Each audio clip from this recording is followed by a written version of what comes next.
YouTube, man. How y'all doing? Let me know in the comment sections down below.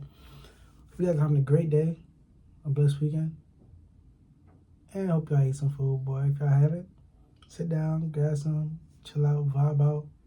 Right now, it's that time, bro. We're gonna have a nice little short, not short, but nice little video, 39 minutes long. So get yourself a snack, a drink, kick back, relax, and enjoy, bro. We'll react to this thing. So it's called Teen Killer Forced to Tell Mom About His Crimes. And man, I love watching these things. I'm one of those guys that sit down and just watch these type of things, bro. Like, it's just the documentaries, First 48, and you know, all that good stuff, man. I'm that guy. So I'm gonna get right to the video. Oh, before it, I'm sorry, y'all. I got a gaming channel right here. Tap in, subscribe, man. We're at big 4K. 5K's on the way soon. I ain't really tripping, man. It's gonna do its thing. I'm gonna leave it in God's hands. That's what I'm gonna do right there, okay? So thank you guys once again.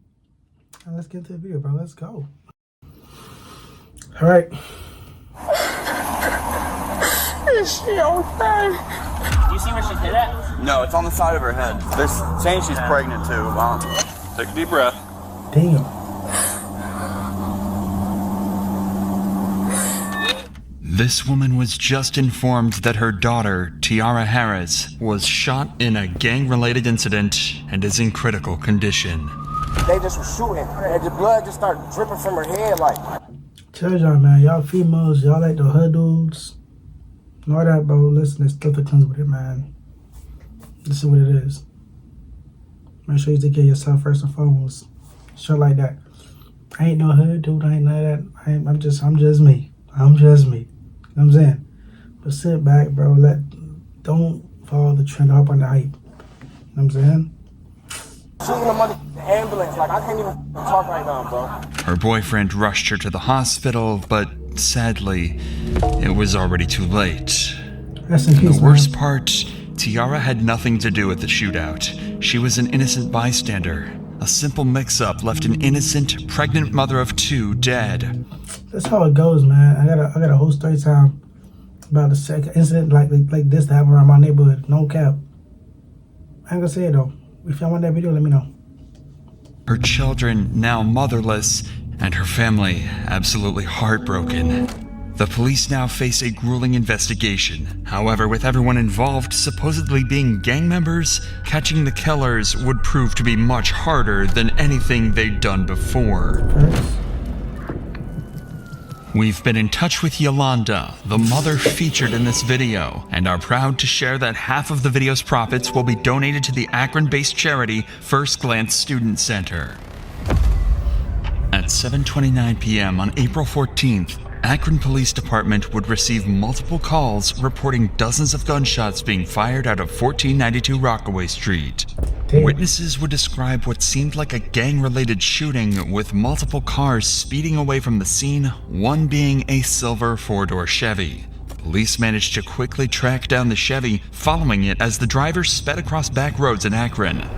However, the Chevy wasn't actually running from the cops. It instead would pull over somewhere that concerned the cops even more: the hospital. So y'all went ahead, did a drill when your partners got shot. I said, we just did a drill. Let's bring them to the hospital. After, you know what I'm saying? Like, criminals get dumber and dumber by the day, man. It's crazy out here. I ain't gonna lie. There's someone in the car still. Yep. Hey, hold up. 5807. 5807. Go ahead and shut the car off. Shut the car off. Shut the car off. Here, go ahead and put your hands on top of your head, all right? Nope. Hands on top of your head. Step out. Step up. Well, do we have someone checking High Street? All right, man. Here, step back here to the back of the car. Go ahead and put your hands behind your back. With the incident being reported as a gang-related shootout, police would assume the man driving the Chevy to be a gang member, meaning he would be very unlikely to talk to them. So instead, they decide to stop him in the back of a patrol car for later interrogation. As this was going on, dozens of additional 911 calls would ring in, witnesses would arrive at the Akron Police Department to give their testimonies, and more cars would arrive at the hospital. Most importantly, though, Design the open house. Click and select the color and tile you Yeah, want. let's get this, man. miles So on the away, video. a young woman would be placed in an ambulance under critical condition with a bullet wound to her head. I might be wrong here, but let's by the shirt alone, I feel like she might play volleyball. If y'all know, let me know. If you guys don't, no problem, but I feel like she played volleyball. Just off the little shirt alone. Turns out all of this would be connected to a large group of reckless shooters. It's at this point that we need to step in. This is one of the most complex and mysterious cases we've ever covered, so we need to break down some details first in order for you to fully understand the case itself and how well the police handled every single step of solving it. At 7:22 p.m., a car arrived at 1492 Rockaway Street carrying a number of people who started hanging out with some friends on the side of the road. This group included Javier Small, Lanier Worthy, and Jonte Smith. Everything seemed fine until 7:29 p.m. A black vehicle reversed into the street carrying Tiara Harris and her boyfriend George. Her boyfriend recognized some of the people on the sidewalk and wanted to back up and say hi to them. At that very moment, on the other end of the street, 3 men emerged from an unrelated vehicle and started firing bullets.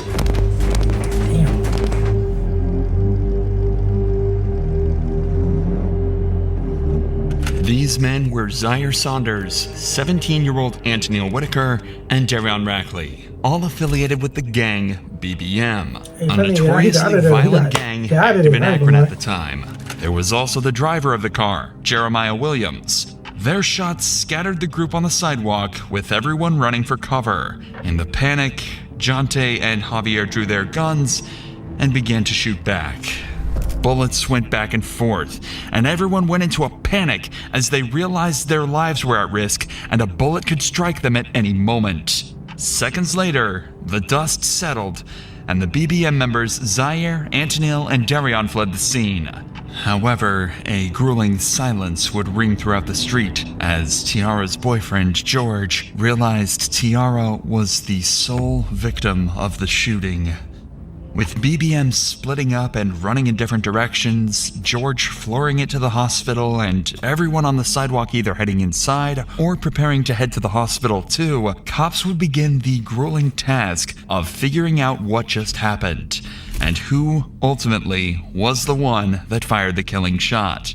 Now that you understand exactly what happened, we can join the police as they try to figure out what just went down and how to solve the developing mystery. Remember that all the cops have received at this point is a phone call alerting them to the shooting, and a description of the silver Chevy they've just pulled a gang member from. There's another victim that's at we don't know where that victim's going to go. There's a possibility that victim may be deceased. Yeah, they got shot. Okay. Someone's got to go check, probably. Two of the officers ran over to the front of the hospital and discovered Javier Small and his girlfriend in complete distress.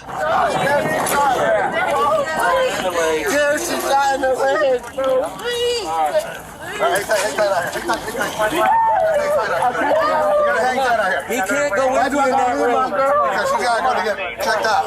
Hang tight. As it turns out, another girl was also hit in the shooting, that being this man's girlfriend. Luckily, she was only shot in the leg, but he was still extremely distraught and horrified about the whole incident. Bro, I'm on house arrest. I gotta go to the hospital. I gotta go to the house with my girl, bro. We'll get you. I'm gonna come back. I'll tell you after. She's gonna be fine. I just got recorded. I don't know, bro. Little girl just got shot, bro. No. Despite how distraught this guy is, he was a passenger in the Chevy, which they just found multiple firearms inside of, so police promptly arrested him. Hey, Pappy, we'll take him over here. Across town, however, there's someone in a much worse position. Tiara Harris, the passenger in the black car. Can I open that up? I'm trying to. All right. They're saying she's pregnant too. Okay. How pregnant is she? How far along? 2 weeks pregnant. Okay. 2 weeks. Maybe 2? Yeah. Oh, okay. Yeah. Okay. Thank you. Yeah. 44 is everything fly around. I think the most Am I allowed to ride in the car with her though to the hospital? Not right now. I'm sorry, man. Bro, Yanni just got shot. I mean, T just got shot. Bro, just in the car, just driving down the street in Kenworth, driving from over there, and they just was shooting. None of the glass broke, but she wasn't like moving or talking. So I just brought her, and the blood just started dripping from her head, like, bro, she in the hospital, she's in the ambulance, like, I can't even talk right now, bro. Tiara was immediately rushed to the local hospital, and her boyfriend George was brought in for questioning. He wasn't a lead suspect, but police did find it odd that he just happened to arrive at the site of a violent shooting right as it all went down. He would claim to be innocent and actually provide a detailed description of everything that went down that night. You turned off here, so no, I didn't. I came this way, and I said, "What y'all got? Like, what y'all got going on over here?" Like, I'm like basically saying, "Y'all good?" Right. As soon as I said that, somebody from down here got to just shooting a gun that just kept shooting. That's all I know. Don't just listen to your gut instinct. Bet on it. Bet your way with Betway. But I didn't hear nobody or nothing like that. So you're right there, and then you heard that. How many shots did you hear? Man, I can't even recall. It was a lot. And then as soon as I So you were facing this way? No. You literally backed all the way on. Say I'm coming down here in this Rockaway. Like, this would be Rockaway. Okay. Down, I backed up. Oh, so you backed, so the back of your car was facing that way? And I'm like, what y'all got going on? Like, I look out just like that. Like out the window? Like, as soon as I even, like, it should have been me, like, you feel me? Because I'm the one that looked straight out the window, like, y'all all right? Y'all good type stuff. The cops asked him why he was even there in the first place, to which he just said he knew a couple of people on the street and that he had absolutely no involvement in the shooting. He's claiming that when he peeked out the window, his friends mistook him for the shooter and began to fire bullet after bullet directly at his vehicle. According to him, it wasn't an accident, but a misunderstanding, making the whole situation even more tragic. With George's statement, they were a little clear. I think it was gonna hit him hard, bro. Man. On the whole situation, but they'd made no progress into actually solving the case or tracking down the real perpetrators. That was until they returned to the scene and spoke to a number of witnesses who had watched the entire event take place. It was 2 African Americans. Where were they running? Young kids. They come from back there across this backyard next door and out the driveway. They hopped the fence. What's the brothers, man? Come on, bro. Grab the baby, man. Since we stop the doors out, bro. Let's go. Come on, man. And the other one had a semi-automatic rifle, and they were Who was the brothers, man? almost Get to the right. corner of the house running this way, and they both jumped the fence. Like when the kid in the hoodie jumped the maroon hoodie jumped the fence, he dropped the semi-automatic rifle at the driveway. I was just out back cutting some stuff, and all I heard was just a barrage of bullets, fully auto. It wasn't 3-round burst, 4-round. It was fully auto. Coming off fast. Oh yeah, hot and loud and fast. And then I saw 2 guys when I was out back. I could see through the backyard through the fence. I saw a silhouette of 2 guys running up towards that street, returning single shots as they were running away. Okay. There's casings up here. Oh, you found something? Yeah. I got more. Okay. How many did you hear, you think? It was like 30. Like where all these cones are at, probably that amount? 30 or 40. But this happened over there all the time. Where's over there? Right there, the house right there. I heard a lot of gunfire, but when I first heard it, I thought it was a backfire because I saw this car sitting over here where all the cones are. He had his lights on. So I thought he was working on a car and it backfired real bad. Then I saw them loading people into cars to take them to the hospital, and I knew it wasn't, because this has happened so many times before. I don't know what we're supposed to do. Right. We can't go outside, nothing. Even with all this new information, though, the cops are only slightly closer to figuring out what happened. They were now at least able to confirm that one group of shooters rolled up and started the exchange before another responded, causing a huge exchange of bullets throughout the neighborhood. But they still had 2 major questions. Who were the shooters, and how was Tiara involved? Well, the cops had just spotted another witness that might be able to answer their questions. A woman who was actually on the street the moment the bullets started flying. So you don't live here? I'm not even from here.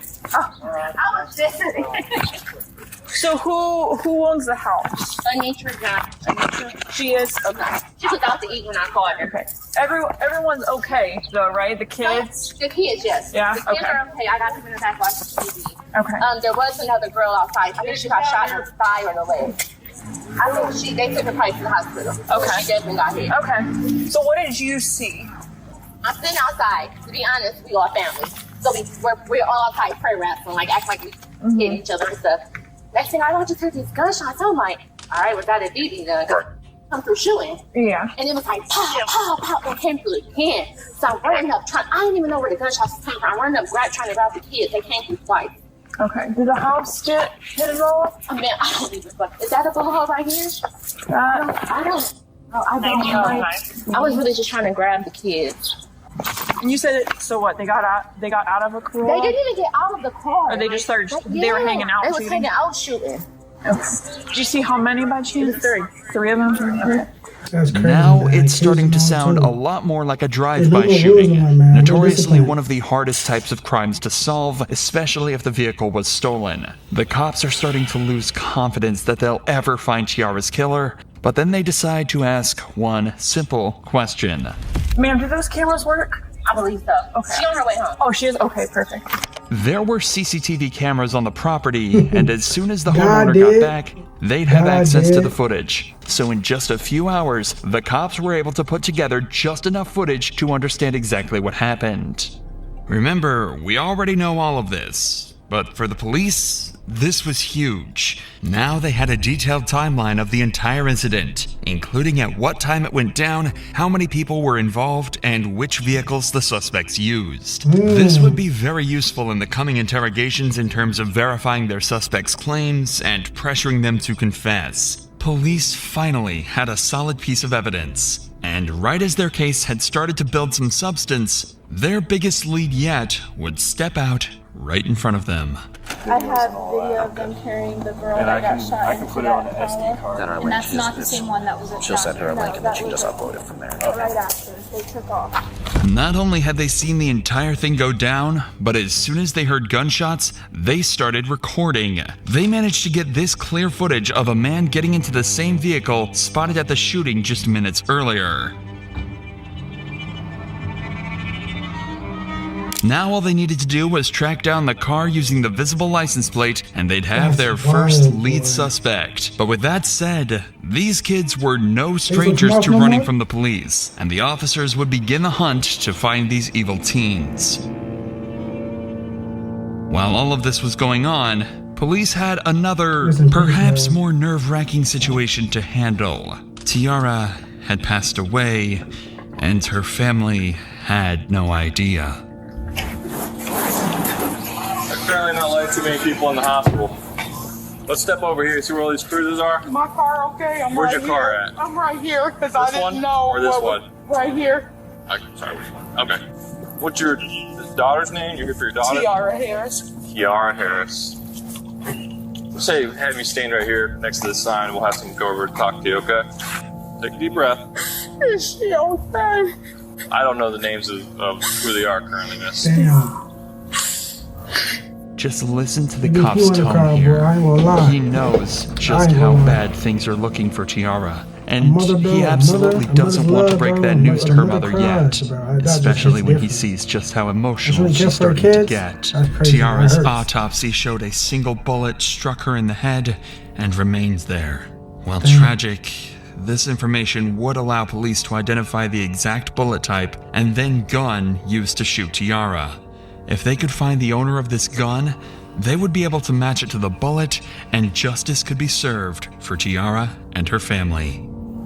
Hey, come here! They got a bunch of people showing That's up. my son and my nephew. Okay, well, listen, they can't go in. It's going to be you. Y'all go in the car. Go in the car. They're telling us to wait outside. I know. I'm going in. Go in my car. The entire family is in distress, with her mom shaking and doing everything she can to stay strong in front of her kids. It's truly a nightmare situation, and it only got worse from there. At around 8:30 p.m., they were informed that Tiara didn't make it. A bullet to the back of the head had ended her life, sending her family into complete grief and agony. Now, police knew that they absolutely had to catch the people that did this to Tiara, or risk letting down her and her entire family. At this point, police had 6 different suspects on the run, all tied to the shooting, and they would eventually manage to track down and get interrogations with all of them. Yeah. Their start came in the form of a Facebook post by someone named Jeremiah Williams, described as a member of the BBM gang. Apparently, the post consisted of him bragging about being at the shooting and escaping without getting caught. By using his Facebook profile, they'd find his address and pick him up for interrogation. With Jeremiah also being a supposed gang member, he too would prove to be extremely difficult to break. However, by using expert methods, police would actually get him to break completely, to the point where he actually started to cry. You want some tissue? Yeah, that's true. How's it going, Jeremiah? Sorry for waiting. You can't cry now. You know what this came with for real. Come on. I'm Detective Smith. This is Detective Davis. Nice to meet you. Alright, and so the reason why we have you sitting here talking to us is we need you to think back to April. This incident that happened on Rockaway. Remember this? This young lady got shot. Remember hearing about that? Mm-hmm. Okay, so during our investigation, your name's been coming up. But do you know about where you were that day, if you can? Or I was definitely at home. Apparently, Jeremiah also has an alibi, and even gives multiple names over that'll attest he wasn't on Rockaway that night. You're at home. Yeah. Where was that, at Amherst? Amherst. This was right before my mom moved to Louisiana. My best friend, Rob, talked to her sister. The girl that died, her sister, Diane or however you say her name. My best friend Rob was like in the kind of little dating. Yeah, with her sister. It was crazy. We got on Facebook and it was all over Facebook. Her sister had got killed and stuff. And my mom was like, "Ain't that the girl that came over here the other day?" And we like, "No, that was her little sister." Has her little sister reached out to you guys or anything? We haven't talked to her. I don't talk to her at all for real, but. So you were at your house on Amherst? Yeah. Was there anyone with you that day? My mom. What's your mom's name? My mom's name is April. However, the detectives know this to be untrue. They know he was at the scene from the Facebook post he made. They know he did it, so they want to get a confession, or even better, some information that might help put more people in handcuffs. The thing is, they're initially going to find that a lot harder than they'd hope. I have to ask, do you recognize this car? Dude, this was the car that was in that video. That's on Facebook. So you remember it? Yeah. Have you ever been in this car? No. Do you know who drives this car or owns this car? I don't know him by like name, but I know who he is. His name like Pa or something. Pa? That's what they call him. Do you know, can you describe him? That's funny because I don't even really know what he looks like. Every time I've seen him with a ski mask on. Okay. Like I've never seen him outside of a ski mask. Okay. All right. See, Tell me a little bit about extension. It's cool. Your past. Have you ever been in trouble or anything? Let's go. Yeah. I'm actually right now. I got probation. So like just a weapons possession charge is all you got? It's like carrying a concealed firearm in a motor vehicle. Gotcha. Yeah. Jeremiah is making a conscious attempt to give as little information over as possible while still trying to seem cooperative. He's smart. He doesn't want to completely close himself off, as that'll make him seem guilty, but he also doesn't want to give up any vital information. The cops ask him who was there, where he was sitting in the car, even questions about the guns, but he refuses to speak, and he's starting to seriously frustrate the cops. I feel like Robbie mad too. Shoot. Maximum power. But all this talk of courts and investigations doesn't seem to be getting them anywhere at all.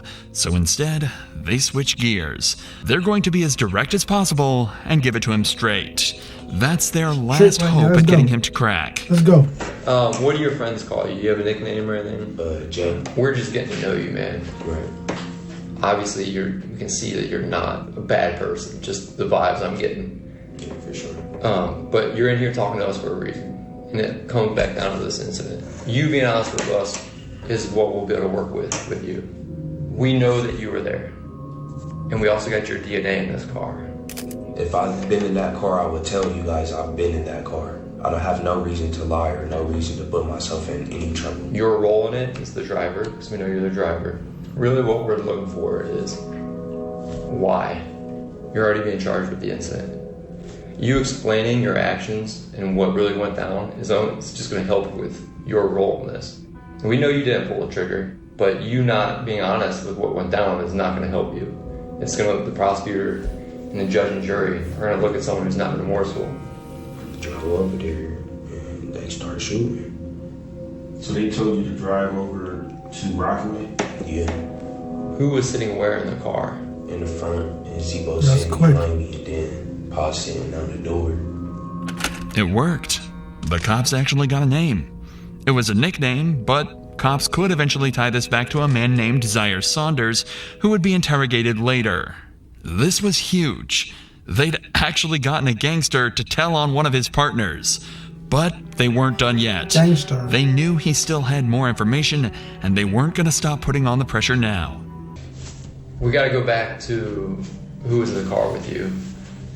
I know you know Zebo. You know, snitch one time, Pa. snitch You say again, he's bro. known by Pa. You know his real name? Okay. And the third person, you're saying how often have you seen him? Would you be able to identify that last person by a picture? Jeremiah physically looks defeated. He's avoiding eye contact and is hunched over. He likely never saw himself giving up the names of his partners, but that's exactly where he found himself. The cops, however, are over the moon, even managing to get descriptions of the people he doesn't know the names of. They ask a few more questions before leaving him alone for a minute to prepare their next move. However, on their return, they didn't expect to see Jeremiah, a once tough and unbreakable gang member, to cry because of what he'd done. What'd you say his first name was what? Darian. Is this him? Do you want some tissue, man? I need a verbal yes or no. That's him. Yeah. So let me get a tissue.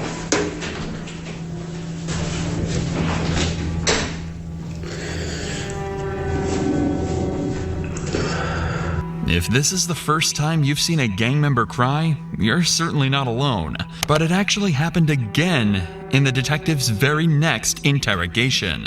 Damn, While these cops were busy talking to Jeremiah, a breakthrough had been made outside of the interrogation room. Remember this footage recorded by a civilian witness earlier? Well, after 5 days of investigation, they actually managed to track the car down, enabling them to take in another suspect, Antonil Whitaker. Police would quickly realize that Antonil might be even more important than Jeremiah as a suspect. He's a supposed member of the BBM gang, and believed to be one of the suspects that initiated the shootout. The thing is, he's just 17 years old.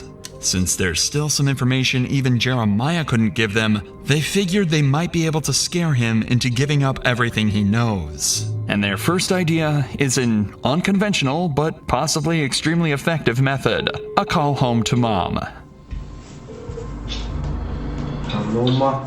This is really, really serious now. You need to put yourself wherever you was and get to telling what your part as much as you can, because you can't take the blame for this, and this was not you. You shouldn't be sitting there. They know it's your car. You can't get out of that. You're better than this. Antonil doesn't even seem to feel like following his mother's advice. Despite the fact that they know it was his car, he's claiming that someone else was actually driving it that day. And even more unfortunately, he'd forgotten exactly who. Listen to his story and see if you believe it as much as the detectives do. So you saying you were? I'm acting crazy, y'all boys. You were at home. No, wait. Like the whole day? Someone took your car somehow, brought your car back, gave you the keys back or whatever, and then so you could take your sister home. That doesn't make sense, man. You know a jury, you know a judge. They're not. I'll be honest with you. I mean, what you're giving is not even a good statement. It's not even a good lie. That's why it'd probably be easier for you to tell the truth. You see, about an hour after the shooting, Antonil was confirmed to have used his car to pick his sister up from an event, meaning it was clear that he was still in possession of it. Yep. But that didn't faze Antonil, and despite Simple how as many that. questions police asked him, he refused to give up anything. How this works, you might already know this from TV, but I mean it's kind of accurate. We're going to compare your DNA to the DNA on the shell casings that we collected on scene. Is there any reason your DNA is going to be on there? Because if there is, you've got to explain that. You said no, or I don't know. Who got in the car with you at all? If you're saying your DNA is not going to be on those shell casings, right? And you're saying you weren't driving, who did you let drive your car? Believe it. I don't know what's there. But right now it looks like it's on you. They're trying to force a confession out of him by telling him that if he'd been in physical contact with any of the evidence tied to the murder, they would find out and he would get sentenced. And they're not lying either. When you touch anything at all, you leave behind skin cells, sweat, small hairs, or even oils that can quickly be traced back to you. Meaning, if Antonil had touched the car, the bullets when loading his gun, or anything else related to the murder, police would find out.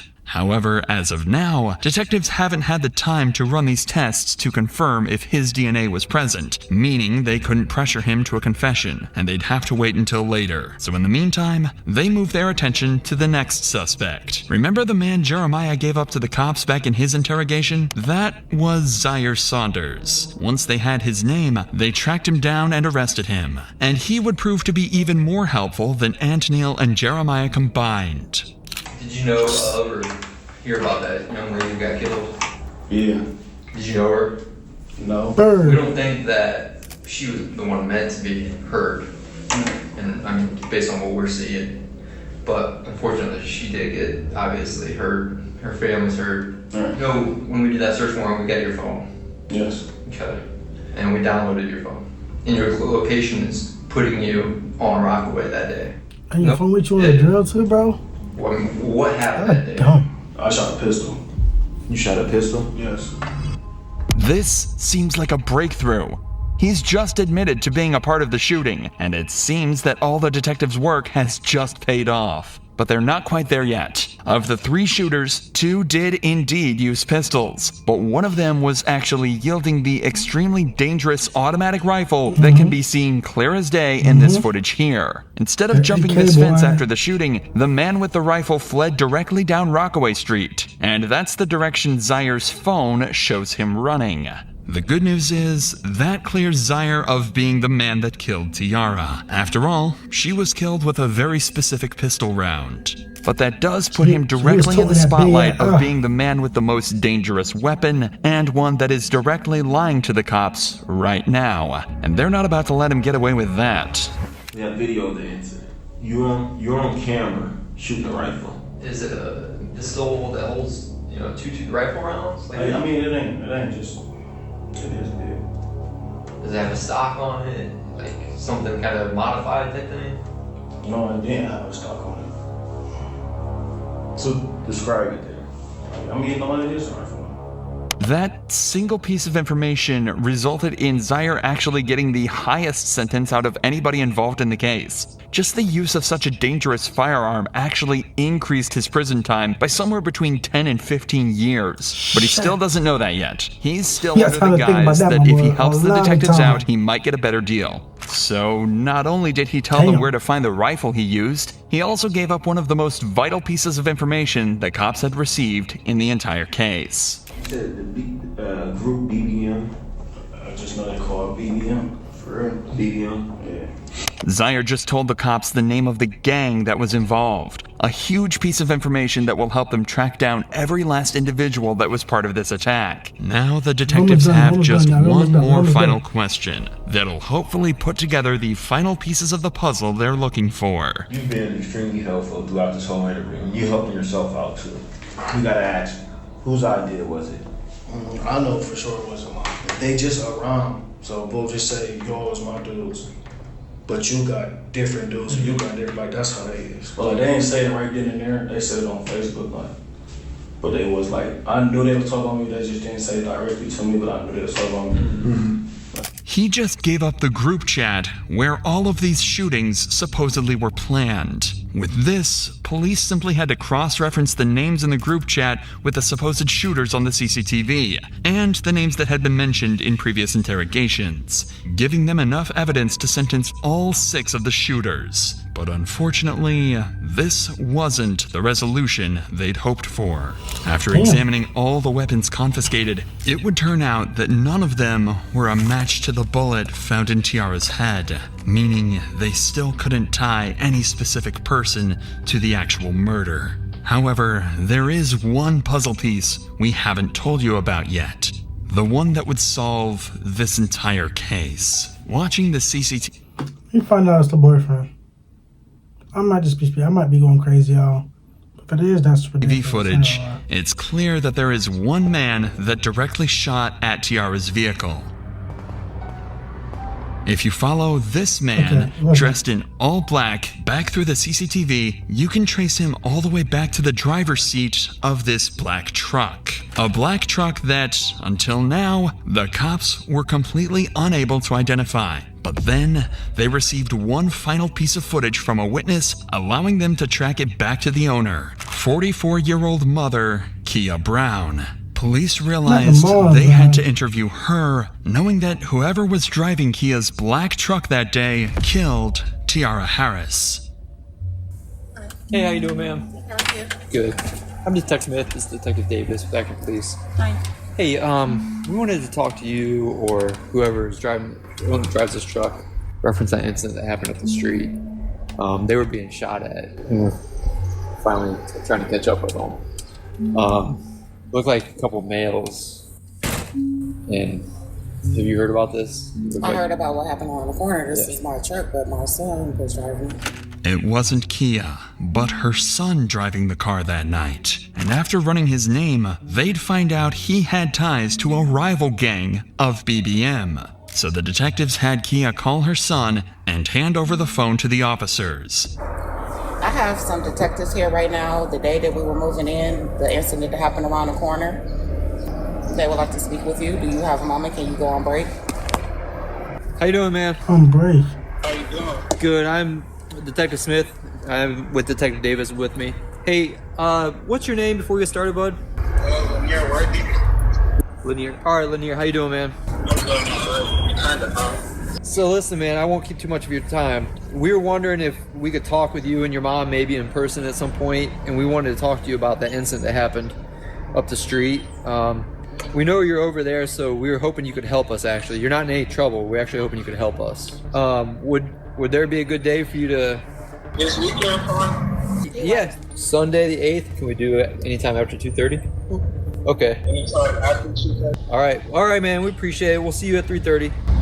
Okay. All right, buddy. Bye. And just like that, they had an interview scheduled. And this was the final suspect at the scene that they hadn't yet spoken to. The man suspected to be the driver of the black truck and the man they think shot Tiara. I'm gonna lie. Dad, how you doing? I'm out of there. Appreciate you talking with us. So, I mean, obviously, you know why we're here. About that incident that happened. That was me. I'm going. Okay. So, we just wanted to know your perspective. That happened that day. What'd you see? That type of stuff. But you can run us through that day. I was standing in the driveway on my phone. His left is loud in the background. My guys will apologize. I done ducked. Then when the shot stopped, I heard that, ran to the car. When the shots started happening, you ran and got in the driver's seat, and then Teen got in your passenger seat. Right? Okay. That was it. Lanier had just told them he was driving the black truck that day, confirming he was the man in all black that drove the truck and hopped in the Chevy. He was the man that fired the bullets. So they decided to ask him up front. I'm about to ask you something, man. I'm about to ask you from your parents. I'm sorry, but I gotta ask. Did you shoot that day? Yes. Okay.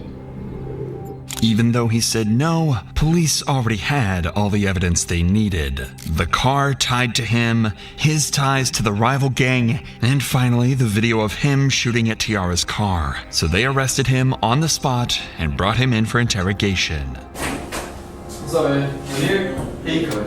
Am I able to have a lawyer with me right now? What's that? Can I have a lawyer with me? You can do right whatever you want, man. I'm not here to...